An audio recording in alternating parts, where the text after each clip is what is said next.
Welcome to the Courage Checklist. I'm your host, Jennifer Chambers. Courage. We all want it.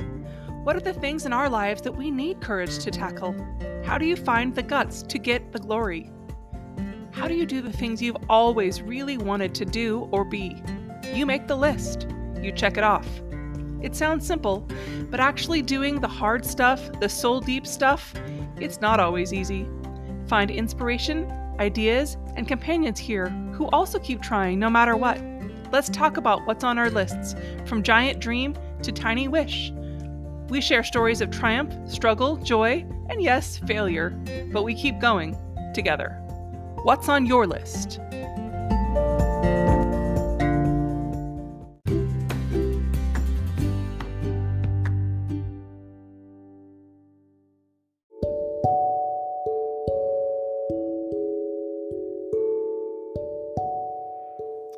I'm so excited to introduce Wendy Harrop. This is actually a reintroduction.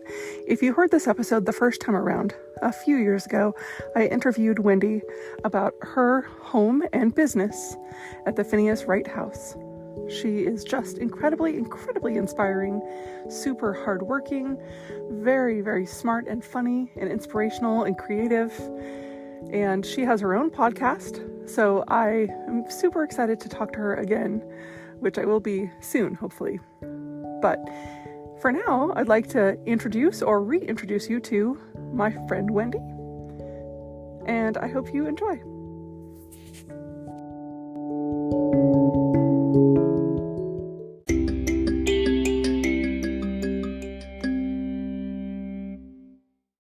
Our stories are brilliant. We are resilient. Our stories are brilliant. We are resilient.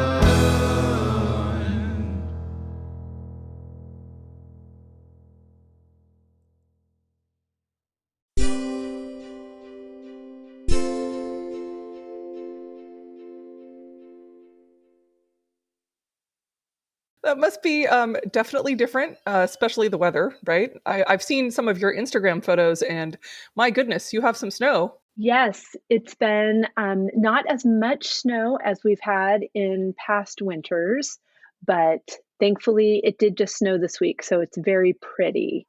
But it's also really chilly. Today it's six degrees. So that's very different from California life.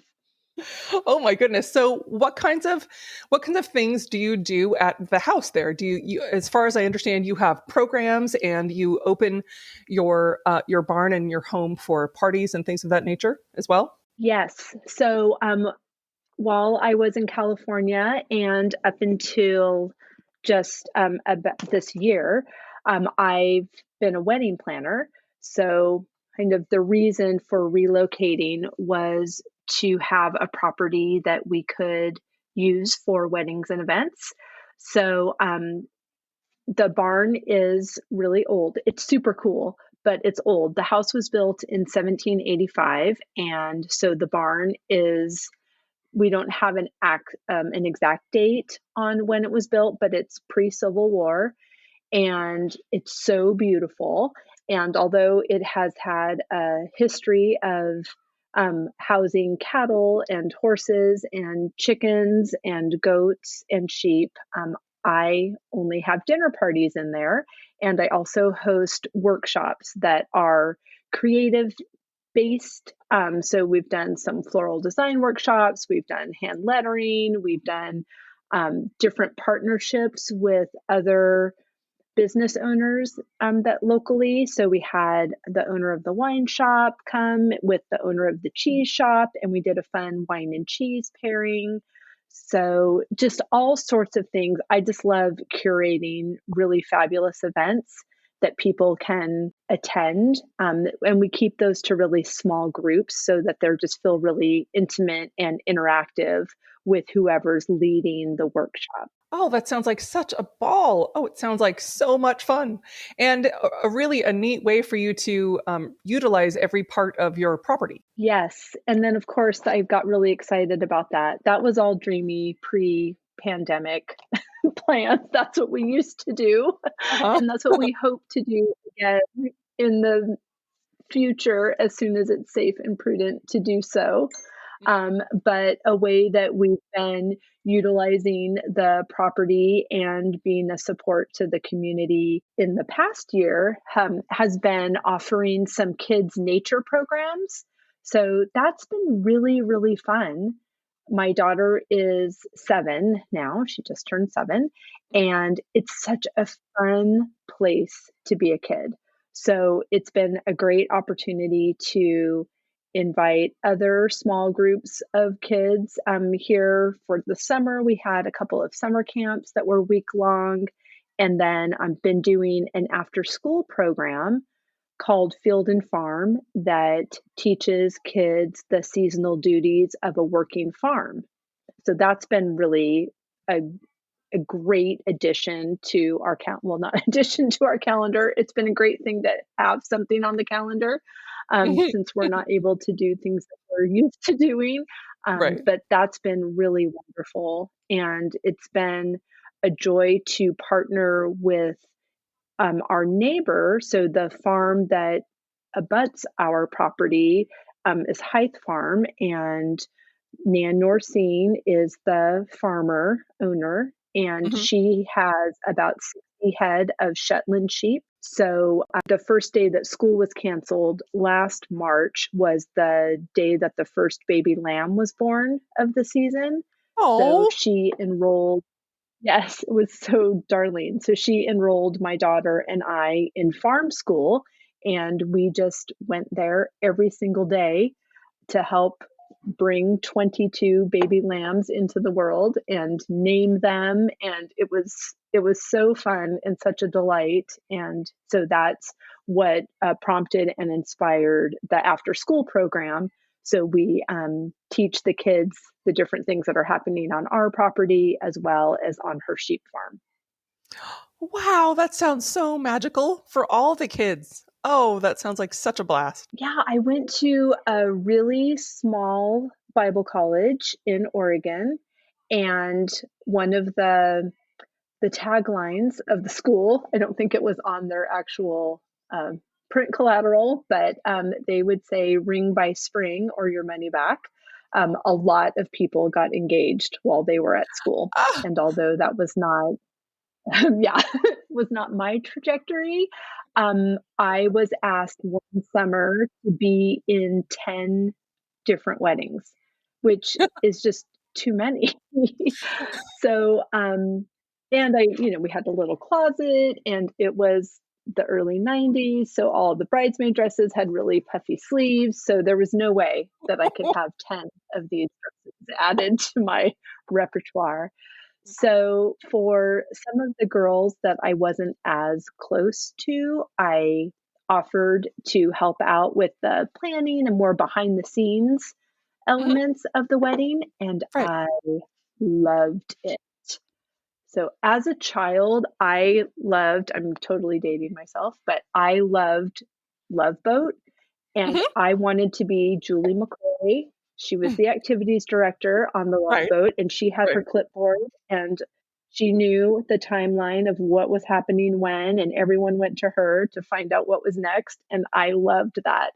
So I loved that element of wedding planning and just the dreaming and then implementing different details and then seeing it all come together and having the honor and joy of being a part of somebody's best day of their life. It was just a dream. So I kind of just started that summer, and then I was on staff at a church that did a lot of weddings and didn't have a wedding planner. So I kind of took on that role and then just started doing it for friends. And then all of a sudden, it was a business. So, and I did that for 30 years, which that seems crazy. Um, I can't believe how fast time goes. That's a lot of weddings. and It events. is a lot of weddings. I had a wedding last year. In the pandemic, things had to change quite a bit for this particular couple. So Mhm. we were already working for their large wedding. We were working together, and when things changed and they needed to downsize it significantly, we just moved the party to our house. So we hosted their wedding here. So I'm super happy that my last wedding as a professional wedding planner was also my first wedding at the Phineas Wright House. So we're very excited for more of those in the future.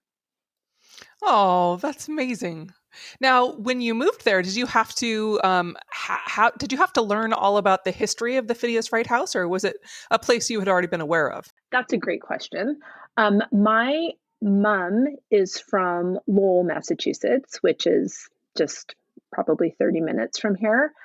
And she met my dad in the Navy. They were both stationed in Newport, Rhode Island, but my dad was from the West Coast. So when they left the Navy and got married, they moved to California just a few weeks before I was born. But all of my aunts and uncles, all of my cousins, everyone is in Massachusetts. So when we would come visit, I just thought this was the most beautiful place, and I've wanted to live here my entire life.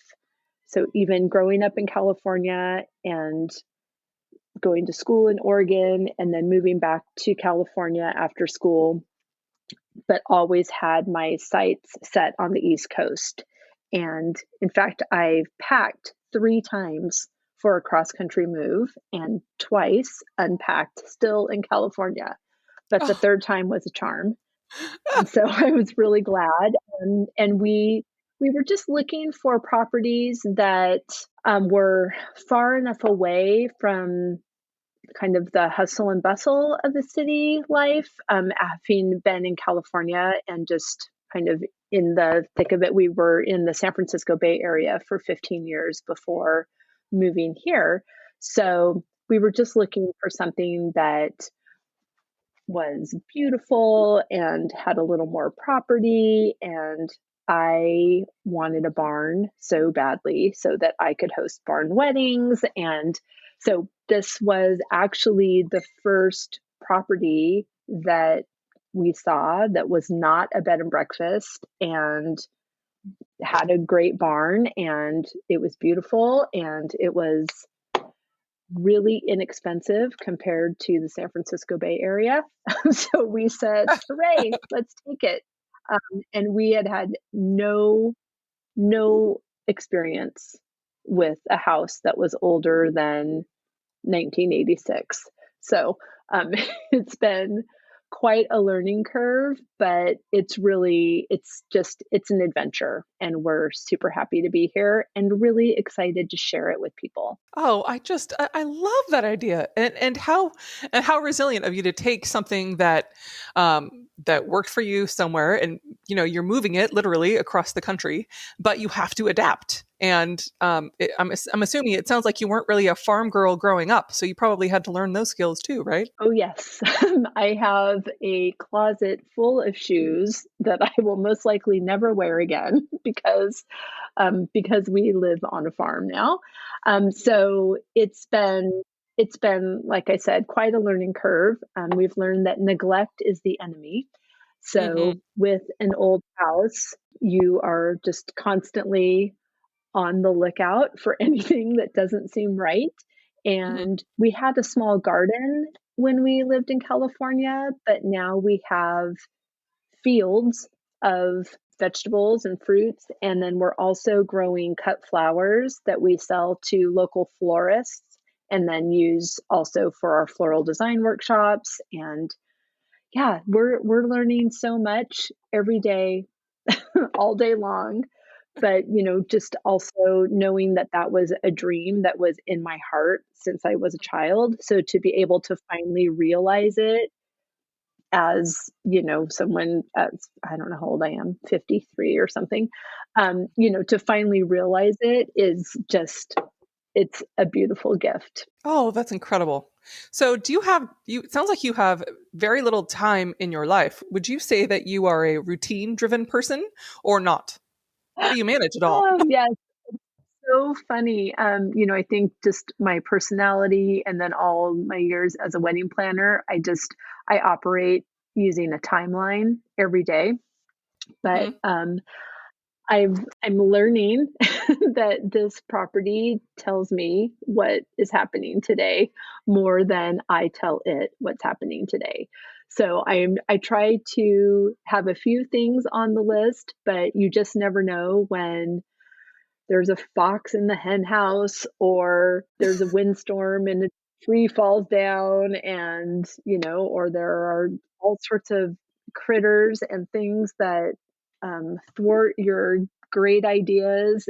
And it's yeah, and there's weather, and it's kind of a moving target, but we have a good routine. I actually just started recently a morning routine. So I'm wake up at 4:45 and I read and I journal and I have a cup of tea and I meditate, um and then when my daughter gets up for school, she's remote learning, then I'm feeling like more ready to be there for her and be there for my husband, who's also working. Like, his office is the dining room, and my daughter's class is her bedroom, and then my office is here. So there's there's a lot of things going on, but we're just embracing the challenges of every day and grateful to be here. It sounds like your morning routine is something that's a really good idea for self care. Are there other things that you routinely do to kind of take care of yourself amidst all of the hustle and bustle? Yeah, I'm so happy to have started this routine. Before that, I haven't read. I've only read two books since we bought this house. I've read The Story's Guide to Raising Chickens and International Toddler Adoption, because we adopted our daughter 5 years ago from China. So, but other than that, I've been so busy just trying to keep up with the demands. So, putting the morning routine in place has been an amazing opportunity for self care. The other things that I would say is just hosting these workshops or curating the events where another person is hosting the workshop.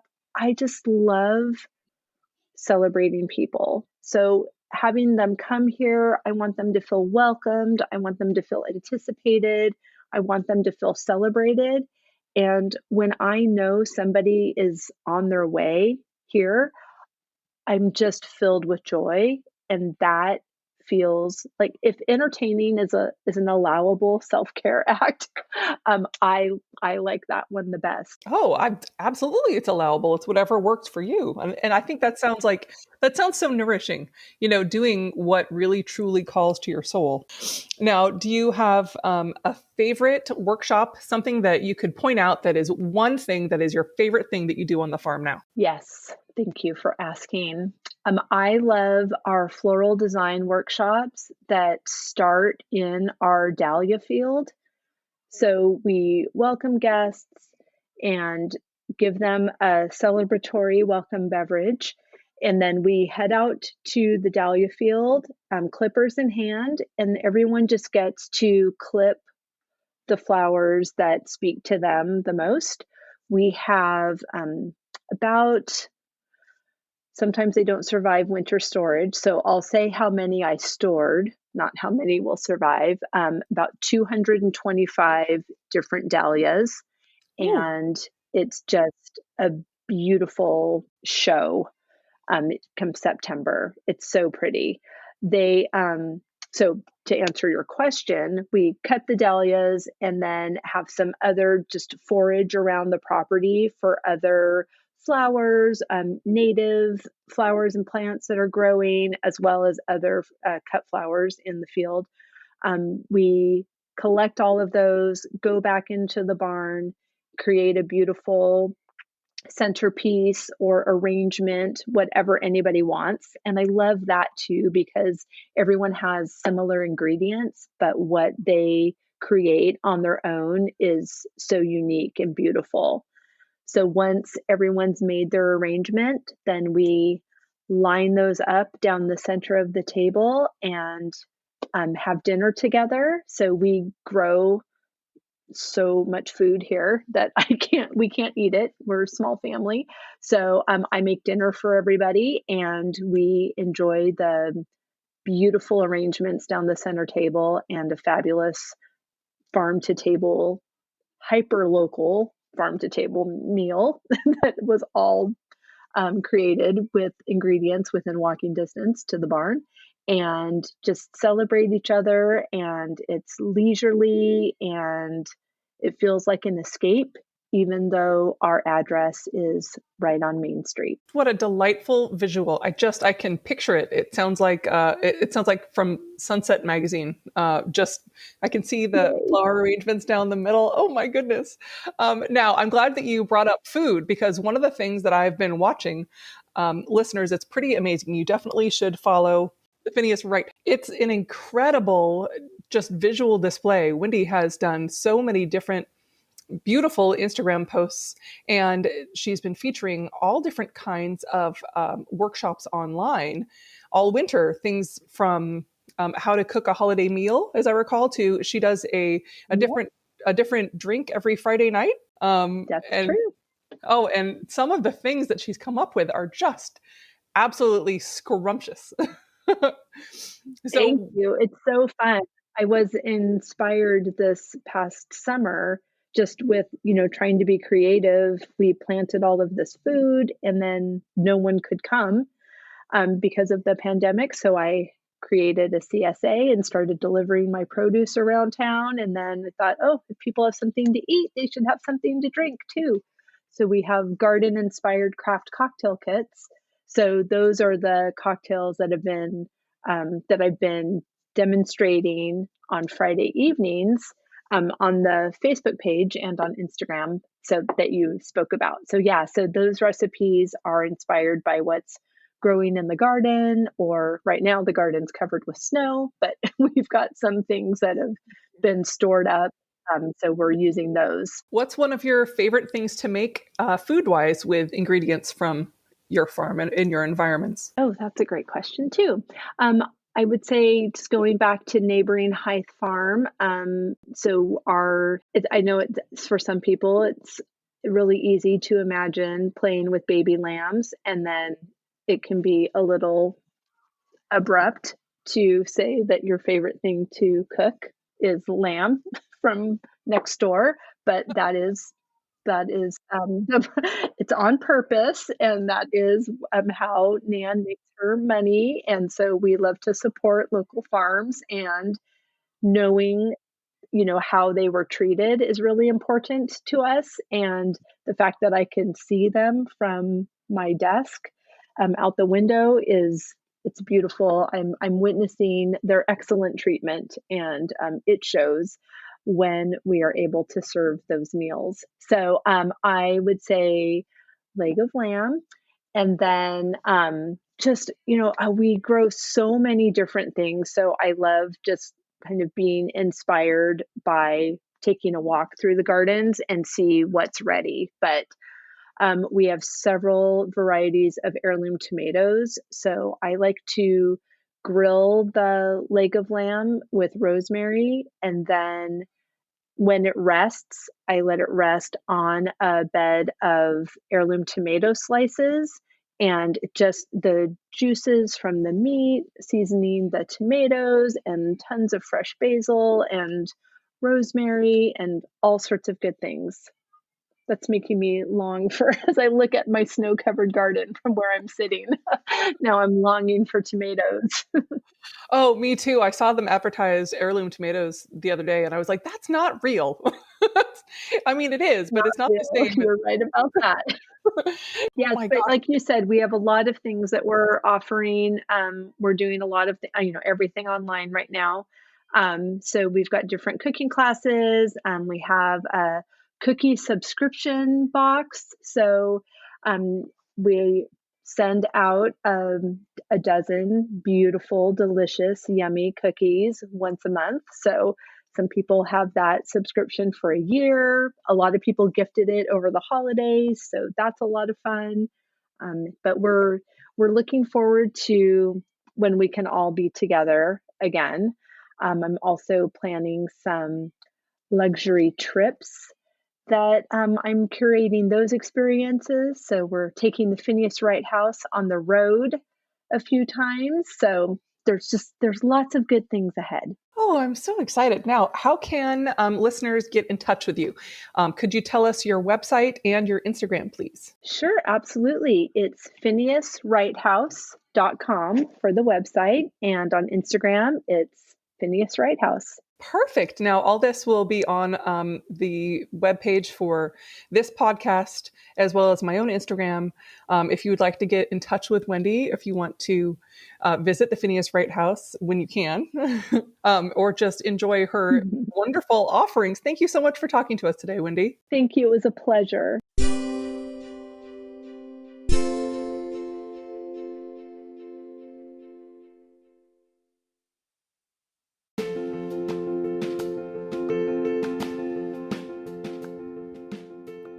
I just had the most wonderful time talking to Wendy. I wish she lived closer to me so I could come and be at her farm all the time. Doesn't it sound like such a delightful place to be?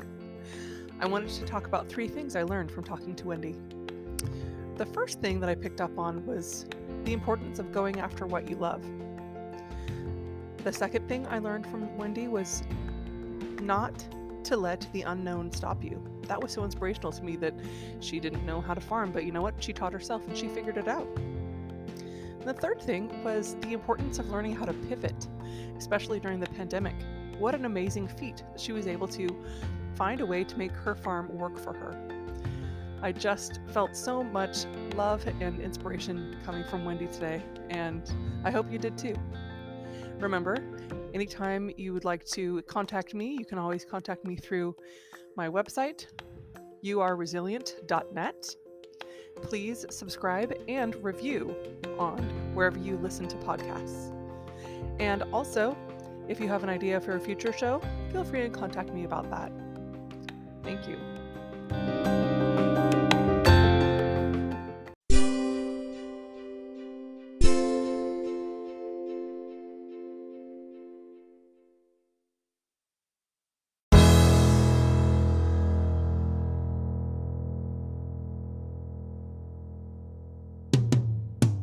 Sometimes we have to start over. Sometimes we have to fight back. Sometimes it's all too much. Lost inside the black. Our stories are brilliant. We are resilient. Our stories are brilliant. We are resilient.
For this week's Books of the Week, I'm reading 2 new wonderful inspirational books that I thought I'd share with you.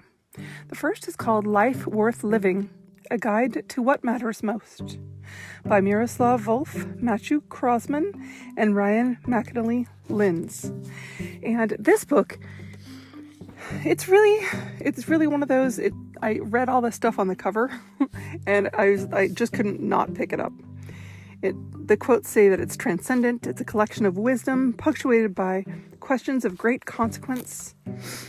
The thing that interested me the most was that it's based on a class that was given at Yale University about what makes a life good.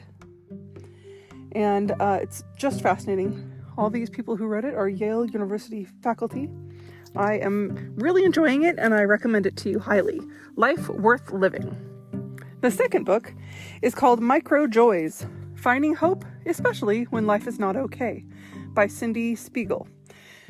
She also wrote a book called A Year of Positive Thinking.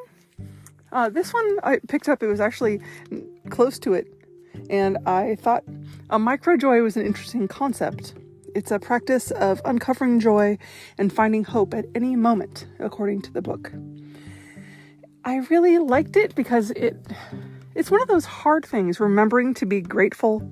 And I feel like noticing those micro joys can help that happen for me.